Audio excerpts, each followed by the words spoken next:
One would have supposed that a trial judge, convinced though he was of the guilt of the Rosenbergs, would have set aside such prosecutorial hyperbole as a convention of the contest, rather like the grunts of wrestlers. That the Rosenbergs had sought secrets of immeasurable importance, one could readily believe. That they had in fact secured such secrets from the likes of David Greenglass was a matter of some conjecture. As for the reference to the Korean War, who would have imagined that Judge Irving R. Kaufman would have surpassed the prosecutor in rhetorical extravagance? Yet he said in justifying his sentence to the defendants, "I believe your conduct in putting into the hands of the Russians the A-bomb years before our best scientists predicted Russia would perfect the bomb has already caused, in my opinion, the communist aggression in Korea, with the resultant casualties exceeding 50,000, and who knows but that millions more of innocent people may pay the price for your treason." For their part in this diabolical conspiracy to destroy a God-fearing nation, and as an example to others, Judge Kaufman, having passed a prayerful period in a synagogue, condemned the couple to death. The trial was over. The cause was born. On the ferocious right, there was satisfaction. Veterans organizations concurred with their usual bonhomie. Pickets carried signs, "Death to the communist rats." For the communists and their accustomed allies, the position was equally clear. Two innocents were being victimized by America's witch hunters. As appeal followed fruitless appeal through the courts, 27 months passed between sentence and execution. The apparatus of protest went into gear. Mass rallies, petitions, conferences, White House vigils, pleas by clergymen and relatives of Bartolomeo Vanzetti and Captain Dreyfus, all the paraphernalia of organized spontaneity. Had the Rosenbergs been sentenced to a prison term, there would have been protests too, in those dusty East Side meeting halls where political outlanders assembled to excite themselves during that difficult period. But the threatened execution of a man and wife in their 30s, leaving behind 2 sons, this young couple, a European sympathizer would write after the execution, united in death by a frightful sentence which made orphans of their innocent children, was enough to touch many thousands with less vigorous political allegiances. In France especially, garden variety anti-Americanism, coupled with honest compassion, produced a swelling chorus of pleas for mercy, into which denunciations of this country were often fitted. "Watch out! America has the rabies," exhorted Jean-Paul Sartre a day after the executions. "Cut all ties which bind us to her, otherwise we will in turn be bitten and run mad." On the domestic left, there were sharp splits. In November 1952, after the conviction of the Rosenbergs had been affirmed by the Court of Appeals, Arthur Garfield Hayes, then General Counsel of the American Civil Liberties Union, wrote in The Nation, "It is the damnable death penalty that causes the uneasiness." There was no precedent for such a penalty in such a case, he observed.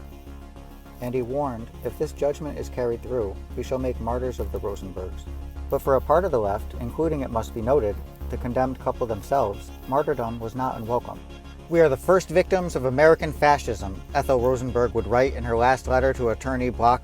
Most of the country, including such ordinarily liberal newspapers as the St. Louis Dispatch, stood by the sentence of death. Many of the liberals who called for commutation took pains to divorce themselves from the argument that the Rosenbergs were victims of a frame-up. The New Republic characterized the frame-up charge as nonsense and took the position that the Rosenbergs ought to have their sentences commuted despite adequate evidence of their guilt. That more liberals did not come out more forcefully for the Rosenbergs has been attributed to sheer fright. They were allegedly scared witless by Joe McCarthy. The explanation is somewhat simple. The charge of being communist, which had once aroused the wrath of New Dealers, now, after the Hiss affair and the fellow traveling of Henry Wallace, gave rise to an anxious inner scrutiny. As Nathan Glazier remarked, one could ask for mercy, and many people who believe the Rosenbergs guilty did, but certainly many others must have recoiled from becoming involved in a communist campaign based on lies.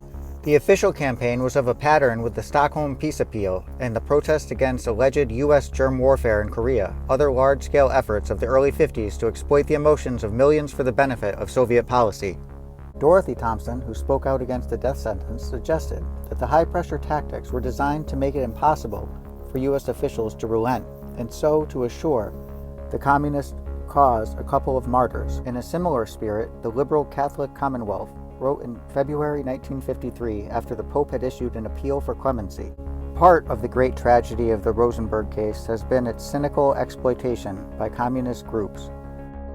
But some men of goodwill, men neither motivated nor duped by communist polemic, and with no doubt of the Rosenbergs' guilt, would deny the communists their martyrs and have urged mercy in the name of prudence.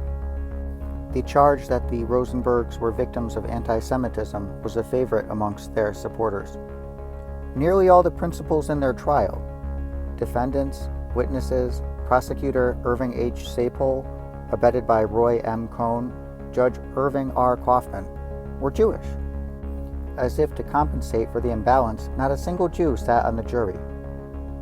The Washington Rosenberg Committee declared in 1952 that a growing wave of terror had begun against the Jewish people in the wake of the trial, and a release to the Jewish press from William L. Patterson, Executive Secretary of the Civil Rights Congress, warned, "The lynching of these two innocent American Jews, unless stopped by the American people, will serve as a signal for a wave of Hitler-like genocidal attacks against the Jewish people throughout the United States."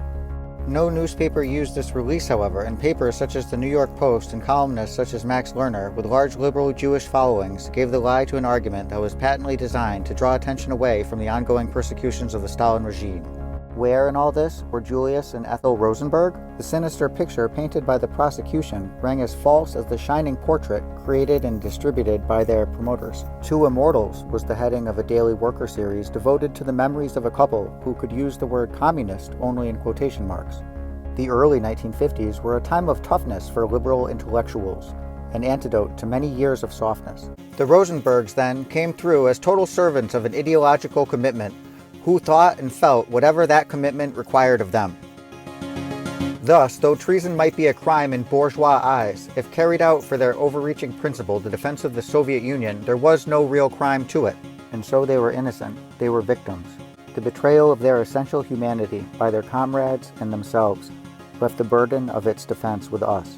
This obligation we failed, and our failure must be faced up to. Before the eyes of the world, we lost an opportunity concretely to assert what all our abstract declarations can never prove. That for us at least, the suffering person is realer than the political moment that produces him or the political philosophy for which he stands. Surely it is not even a paradox to assert that it is our special duty to treat as persons, as real human beings, those who most blasphemously deny their own humanity. The Rosenberg cause was kept fitfully in the public memory during the 1950s by a few books from unsurprising sources and advances in the careers of Judge Kaufman, appointed to the Court of Appeals, Prosecutor Sapol, made a judge, and Roy Cohn, recruited by Joe McCarthy.